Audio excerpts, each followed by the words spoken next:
Welcome back to another episode of The Exit Interview, a podcast for Black educators. Folks, you're going to be hearing this in May, and it's Mental Health Month. So I'm bringing back my favorite folks to talk to you all about mental health and wellness. Folks you've seen on the podcast before, like today's guest, and we have some new folks coming down the pipe.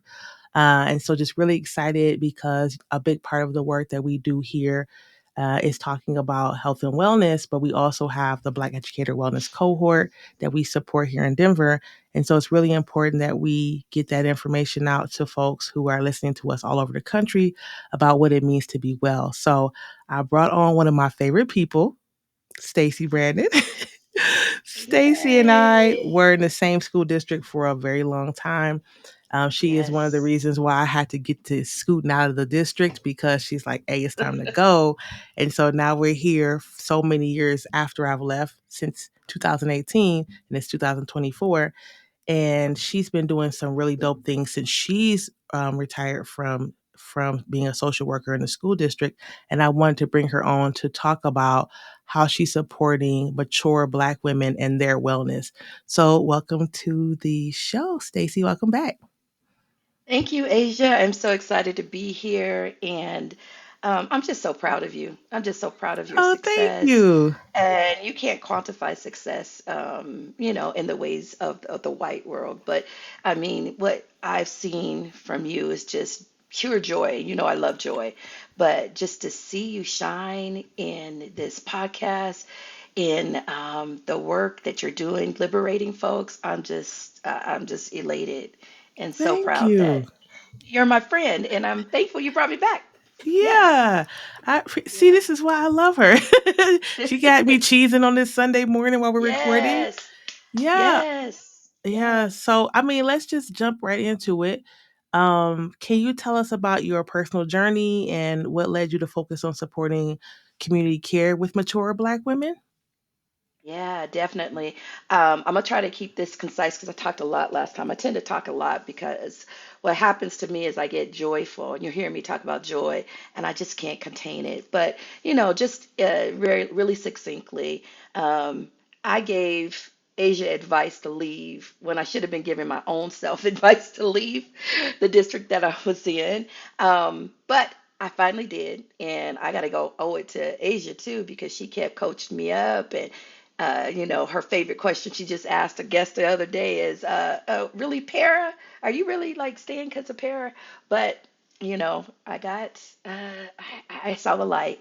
So I left district after 28 years, and I was really in a space of racial battle fatigue that Asia just really has coined and is using her voice to get that out there. I had all the symptoms. I went into another toxic another toxic environment, this time led by Black folks. Got terminated, never been terminated in my life. So there was a big wake up call. Fortunately, I had a husband that said, you never rested. You went from one place to another place within 6 weeks. So just take your time. So um, taking my time was I had already like planned out, okay, God's plans. Your plans are not God's plans. My plans were not God's plans. And so I got terminated in January thinking I was going to have a job by June. And Mm-hmm. that has not been my journey, right? During that time, I had already started leaning into this space that I had opened up because of Black educators. So I love that Asia is really moving into the Black educator wellness space. But I had, in my role as the district director, I had all these Black women really calling me and saying, "This is what I'm experiencing." So around Christmas one year, I just said, "I'm just going to open a virtual space, have people come, women come, Black women come." And we just really talked about what was happening in our space. But I didn't want to just focus on the trauma. Really, I felt like sometimes in those spaces we re-traumatize each other, Mm-hmm. and it's just like trauma Olympics, right? Like my Mm-hmm. trauma is worse than your trauma, and we all have it. We all have racial battle fatigue and stressors and all that. And I felt there's just another way, and so I was reading a lot of work by Dr. Bettina Love and Dr. Ghodri Muhammad, and they were really just talking about Black joy as being dope. And then Resma Minicum was talking to me about healing. And so the women in that space said, we should get together more often. So I just started having a virtual space every quarter where I just open it up, and now it has evolved to what is called reflect, reimagine, and rest. And I got that really from the work of Dr. Sean Genwright. For pivots, it is my kind of like I keep it with me all the time. And then that has evolved into what I call sisterly bonds. And so I'm really working on these spaces of joy. Sisterly bonds is the virtual space, but it's also I'm really digging into, and Asia is pushing me around. I have now in-person experiences. I've had two, working on the third one, and it really is focused around for as we talk about mature women to really gather in sisterhood and connection, as Dr. Joy, the Black Girl Therapy says, sisterhood heals. I believe that, and so with that, my focus is on joy. That joy is deeply in our DNA. That is deeply in the way that our ancestors also survived some of the most horrific circumstances. You Mm-hmm. had to have some type of joy. In the Bible, it says, "The joy of the Lord is my strength." So I'm really talking about how do we connect around joy experiences. Not that you have to set every joy experience up, but every day, every hour, we experience a little bit of joy. So that's what I'm doing. That's how I'm living. That's how I'm experiencing my life and liberation and freedom for me right now. Yeah, I love that. I love that. And I want to just make a comment that you talked about this going from one job, one to another, and your husband Hmm. pointing out like you gave yourself no time to rest. And you're like, okay, I'm going to rest from December to June. And then you're right. And that wasn't necessarily the plan, which our plans are just so different from what we end up really doing. Yeah. We had a guest on the podcast, Jalen Jenkins, who also talked about this need for rest between and how much joy it brought Yes. her. For her, she traveled and did a little bit of like resting and here in the United States, in New Mexico at a lavender farm. And then she went to I Hawaii listened for a to little that. bit. Yeah, yeah. And so um, I always want to, when people mention this like break or rest or respite time, to emphasize that because I think that people, and I'm sure you know this as well, feel like the Hmm. next job is going to be different. So you don't need to rest because that'll be a fresh start. And it never works Absolutely. out like that. No, no, no. I listen to Jalen, and I love that too. I want to get to that lavender farm. That sounds awesome. But the rest that your body, your soul, your mind, everything needs is sometimes the rest that we can't even imagine what that looks like. And so until you just give into that, lean into that, um, then you discover just how much the rest is needed. And rest is resistance is one of my books too that Mhm. I hold dearly to my heart. So thank you for pointing Yeah. that out. Yeah, of course. So, I mean, you already got into why this space matters. Hmm. But I see that you're emphasizing like mature Black women. So how'd you, I know based on your own experience, but is there another Hmm. reason specifically why you've chosen that particular or your particular group of women? Yeah, Asia, because now that I'm 55, getting ready to be 56, and I yell that proudly, and I tell people, I mean, I tell women because they get ashamed when they hit 40 or 50, like I'm so old. But you know what? Some people don't get to be this age. That's what I Mhm. say. That some people don't get to be 55, and they would love to be 55. So I'm loving this second part of my life. I was a mom. I am a mom, I should say, of four children. It was a very busy time. My kids have a big age span. My youngest is 23. My oldest is 36. Today is her birthday. Oh, yay. And yeah, shout out to Calissa Donovan.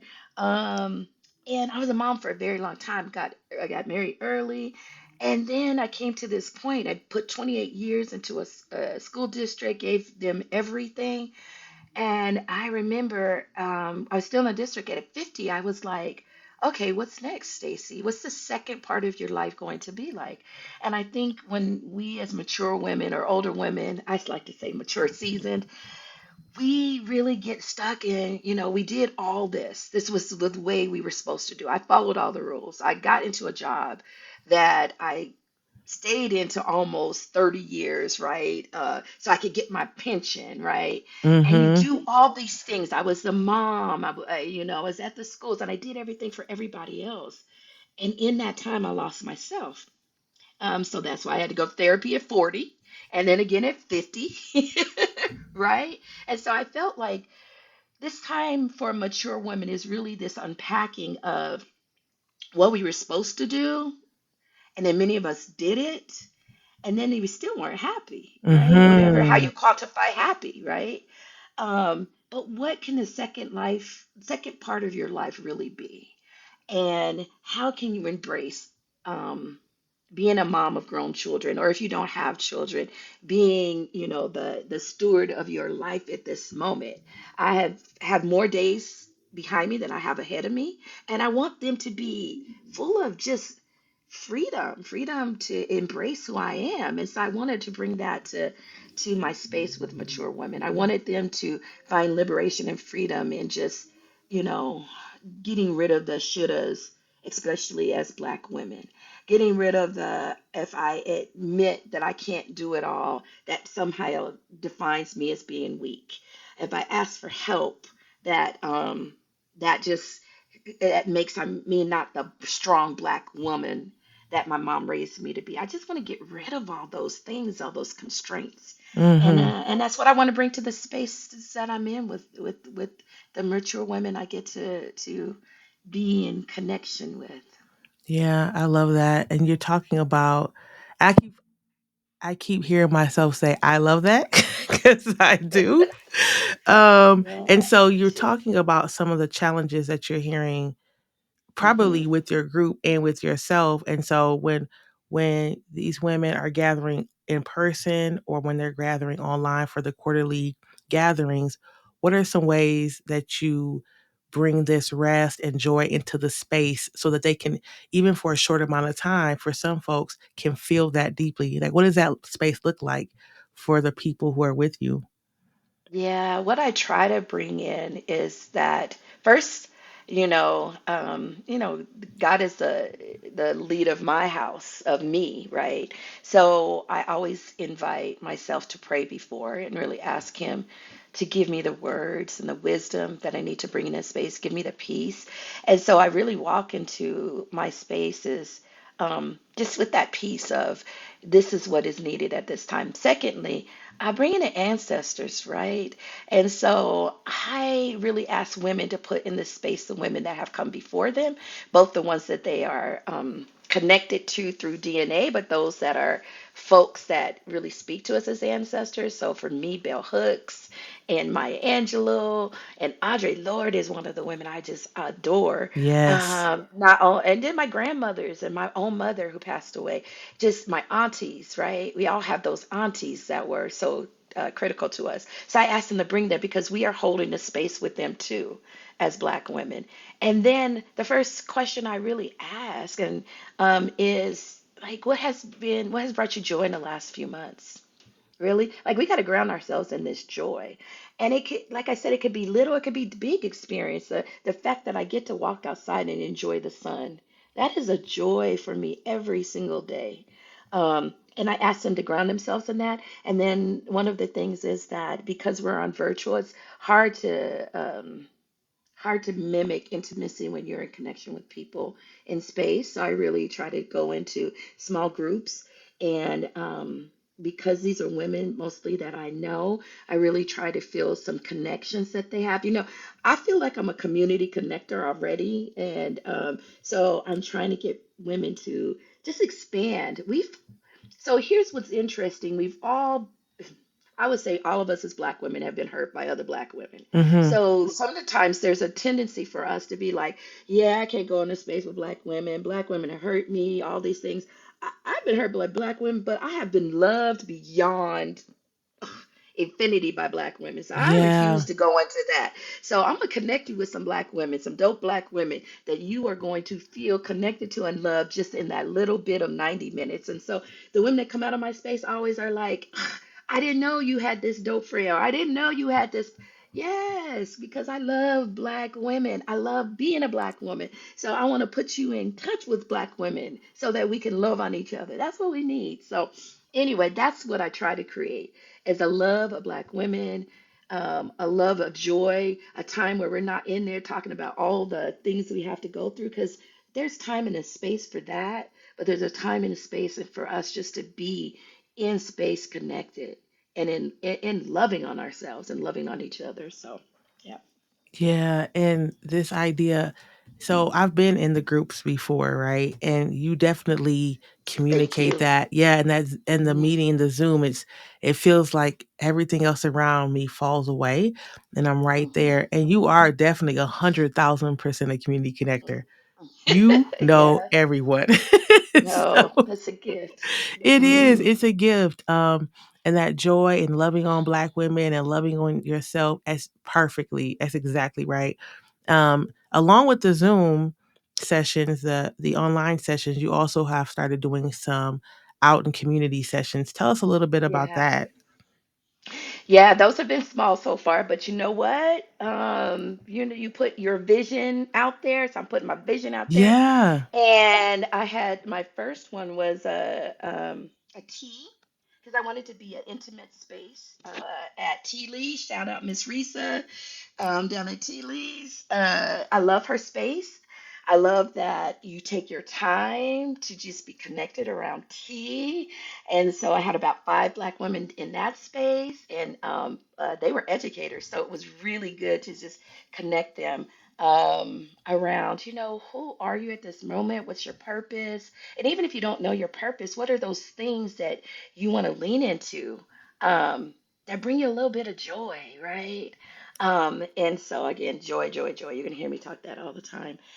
The second space I did was I connected with Miss Tawani Clark, who's this amazing yogi. She's my yoga person. She does it online, and I've been trying to get more into yoga. And so we did this space where we had Santamu. If you haven't heard of her, she's an amazing flutist and drummer and storyteller, and we just moved our bodies. Had about 12 women in that space, and my next space is I was talking to my sister-in-law and you, Asia, the other day. I'm gonna really get down to the Museum of Black Women. If you haven't been down there, really go there. That makes you feel so loved.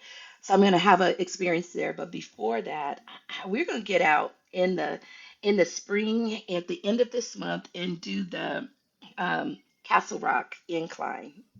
Um, and I've done Yeah. it once, I when you and I said can that only before, I was like, oh Lordy. Oh boy. it's not as big as Manitou. It's manageable. I did it up and down one time, and I got it. Well, no, let me take that back. I went up and then came back down. But I think we got to get in touch with our bodies, and this Hmm. is not about being in the tip top shape. It's just about doing something different, connecting with other women, and encouraging other to try something that's new and joyful. Being in the sun, working your body, being in space. So that's my next one. But really, every quarter, I would like to bring women together in some spaces, connecting around different experiences that we Yeah. may or may not have had. So that's my next step. And then, my next step is really to create a space for women. Uh, I mentor a lot younger women between the ages of 18 and 22, and that's a space where young women are trying to get, what there's so many negative things coming at them. How do they feel good about themselves when social media is saying you have to show up just like this? So my Mhm. vision for that is to create a space. I already called it Hair Stories because we are so connected around our hair. Um, but to bring the young ladies that I'm connected to mentoring to space. But that's down the road. So those are Yeah. some of the visions I have in my head about what I'm creating. Yeah, I love that. Again, there I go again saying it. Um Hmm. the spaces, the in person, moving the physical body, all those things are so important. And we have to continue to be thinking about that. So then I guess the thing that I want to ask next is like, based on all the things that you know, the people you know, like what resources or support networks do you recommend for mature Black women who may be struggling with creating spaces for themselves, but cannot get to Denver to be a part of this Mhm. space, or maybe not be able to meet with you online with the rest of the group? What would you suggest? Yeah, there's so many sisterhood networks wherever you are in your immediate space. I'm kind of an extrovert introvert. It's funny because I don't like to network. And believe it or not, I don't. I mean, I'm this community connector, right? I know a lot of people. I still want to know more people. But Dr. Asia will always tell me, like, you need to get on LinkedIn and you need to go to these places, and I feel that's a big challenge for me. So, when you, so that's one thing I will say to you that she says to me is in your immediate space, there are networks around. Like, I just joined the Colorado Black Women for Political Action. Been wanting to do this for years. And I was challenged to do it because that means I got to put myself out there. I Mm-hmm. like to go through my like you know somebody that knows somebody that knows somebody, but that's you got to do I am learning you have to be bigger than that. So I mean you got to expand your horizon a little bit bigger than that. So I want to tell people that are women that are out there is that your book clubs. I mean, I was in a book club for like 12 years. That was my social network. I have a small group of friends that I do game night with. You just got to start doing these things, and you find out people are connected to other people, right? Um, One of the things I do, I recently was so blessed to finally what they say it was delayed but denied but not denied. Became a member of Delta Sigma Theta Incorporated, Denver alumni chapter. So that has been a network for me of amazing, beautiful Black women that I'm connected to. I would say resources are, of course, I just said that LinkedIn, because that just really, once you start do like me, repost for a little bit and then add a little bit of things. But I'm networked for some amazing Black women who are out there that are doing the work of being liberators and finding freedom and having their own network and having their own entrepreneurship. Um, that's what we need. So, I wrote down so many different things. I read a lot. So I follow authors that I believe in, especially Black women who, Rachel Rogers is one of those amazing women that I always talk about Dr. Asia's connected to some amazing people. So she put me on to her about Black wealth and generational wealth and all the things that I didn't grow up knowing about. So I just think that you have to take that, if you're an introvert like me in some ways, just take that step to just open up and just try something that you haven't done before. That's what I would recommend. Yeah, I And maybe love I've that. missed something. Yeah. Yeah, I mean the thing about, I know folks are thinking LinkedIn, I don't need a job, I'm not Hmm. looking for work. No. But what I found is that so many organizations and folks put flyers out for events on LinkedIn, Hmm. or you can connect with people and go have coffee and things like that. And maybe it's not for everyone. Maybe LinkedIn is not for everyone, but I've found that as I've connected with people and reposted and shared some things, that this community that was really small, because I live in, I call it the state of Denver because it's mostly Denver, that my Right. connections with the state of Denver have expanded out because of LinkedIn, right? Because Hmm. people are graduating from school or getting promotions or doing these different events, and I'm celebrating with them. And so you find yourself saying, oh, I'm going to be in Florida for a conference, and you live in Mm. Florida, let's go hang out, right? And I think that's maybe not a way that everyone would think about connecting with others, but I found that to be really successful if you are consistent, right? If you make sure that you're checking in, and people are looking to connect with other people. Right. And I know folks like, I don't want to talk to people from my old job. Yeah, It right. You doesn't don't have have to to. accept. No, you don't have to No, accept them. you don't, and I have not. I have not accepted anyone from my old school district yet. Right. So it doesn't have to be that way. But those are just some ideas, and I really, really love that.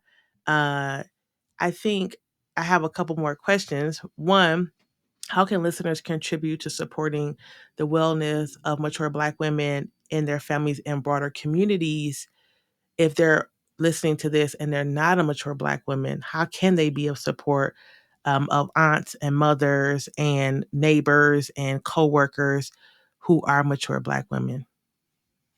Yeah, that's a great question, Asia. And I loved Dr. Asia, and I loved when you talk about mature Black women.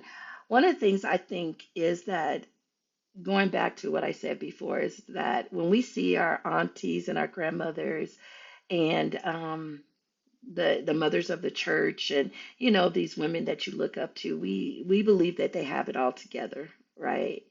And I wouldn't say that they don't, um, but what I've discovered is that they have gone through some stuff.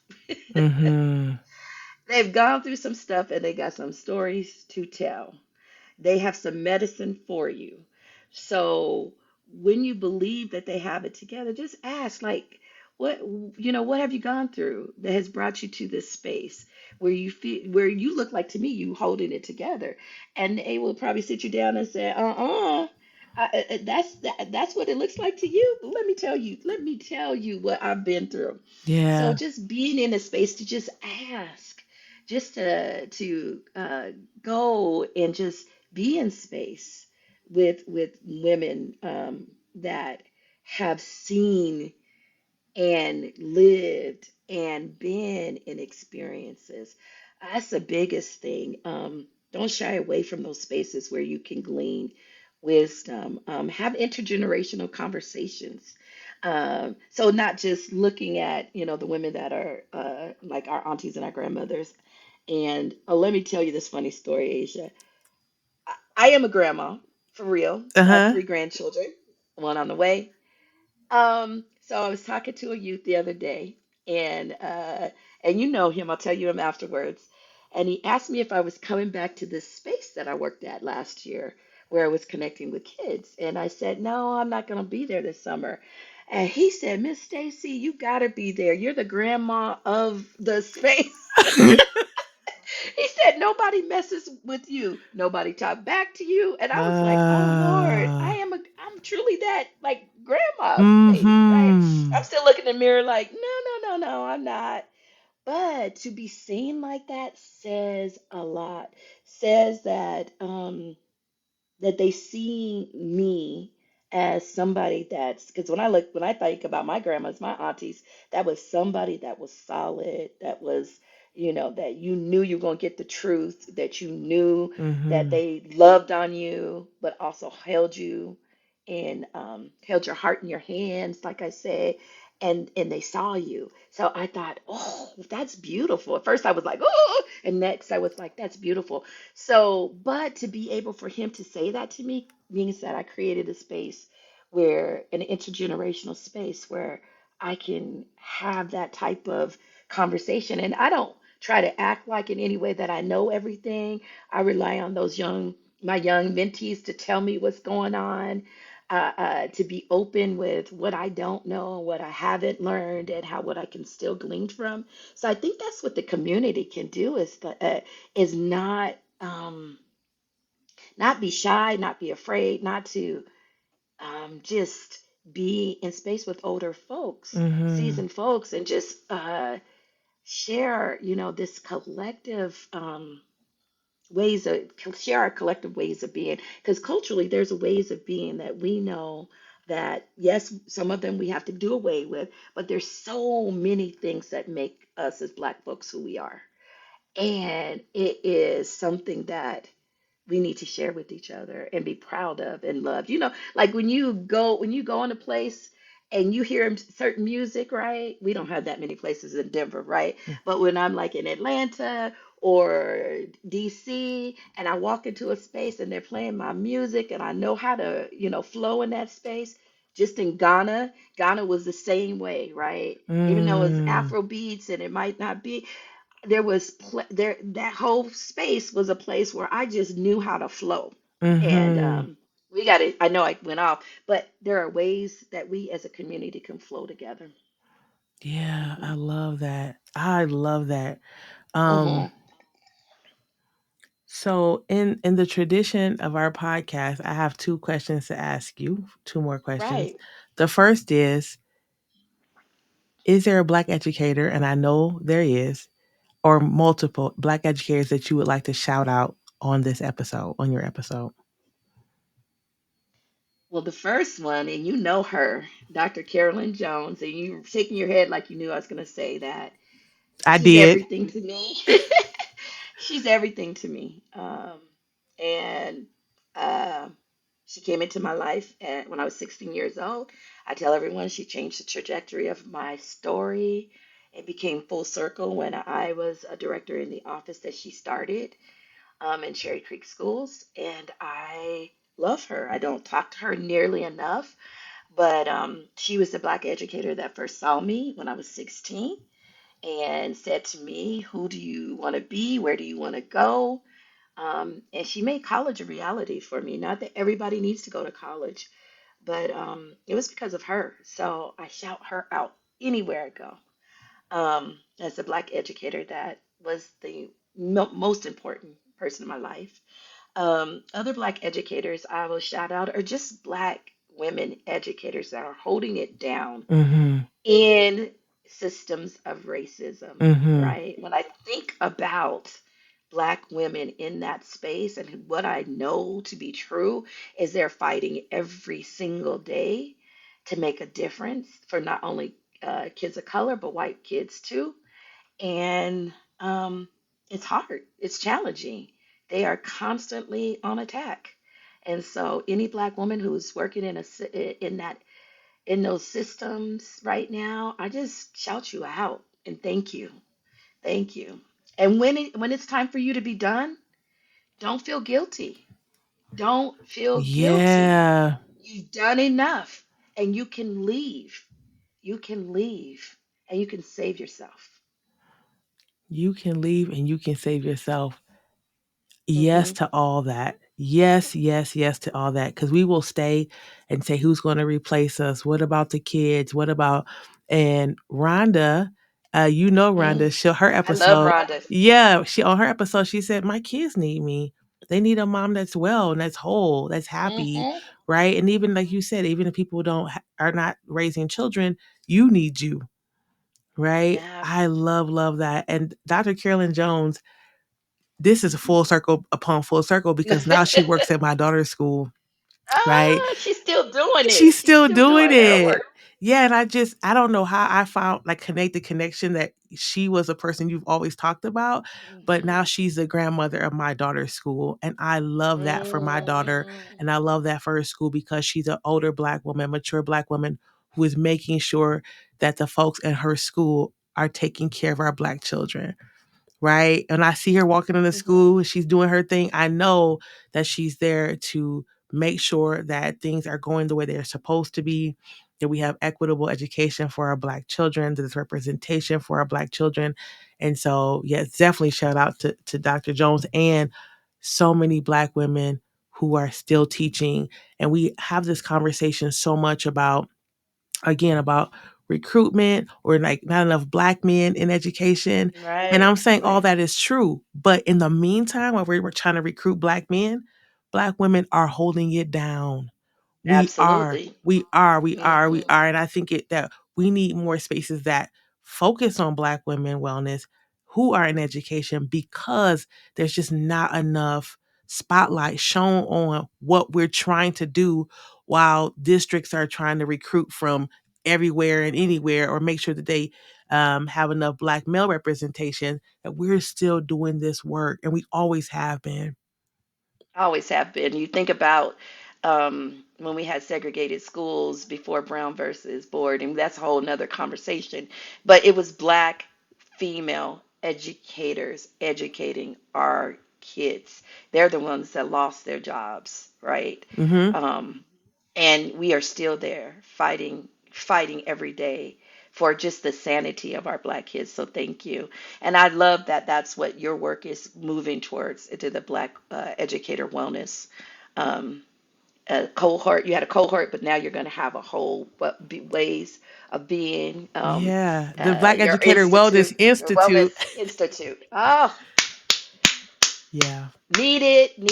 needed. So congratulations on that, because you're gonna save.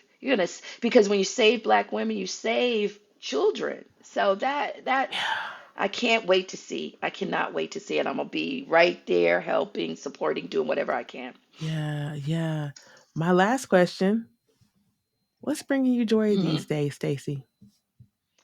Joy, joy. Oh goodness, there's so many things that bring me joy every day. Already talked about walking every day because I get to be in the sun. Um, my consulting business is bringing me joy.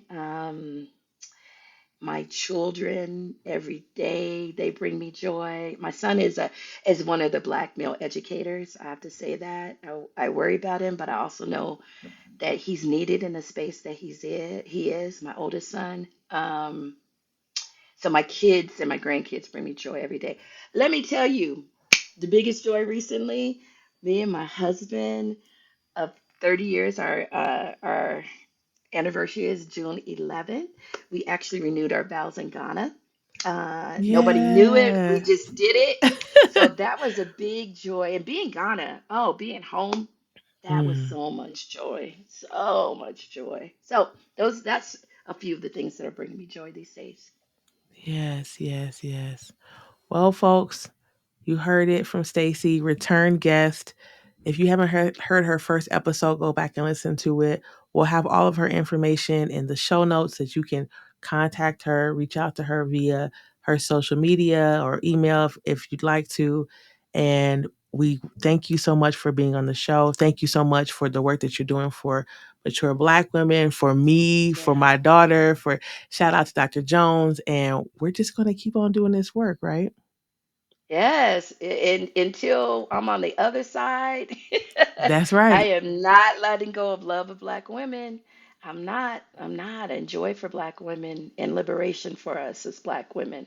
So thank you for having me again, Dr. Asia. I love Yeah. this podcast. Every time I'm gleaning so many things from the Black women you introduced me to. So sorry. Yeah, no problem. All right, folks. Another fire episode. We'll see you on the other side. Peace.